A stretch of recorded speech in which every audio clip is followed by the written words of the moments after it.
За такие слова. Всем добрый вечер. Вот как уже сказано, что это третья выставка Александра Костерина здесь. К сожалению, я на самой первой, видимо, не был на предыдущей, на этой. Мы с вами познакомились, напомнили. Очень приятно мне.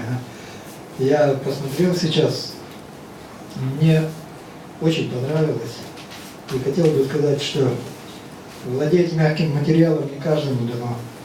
Я изредка пытаюсь, не всегда получается. Вы с ним подружились, это очень приятно. И работы ваши, они честные такие, добрые, все свежие. Спасибо большое.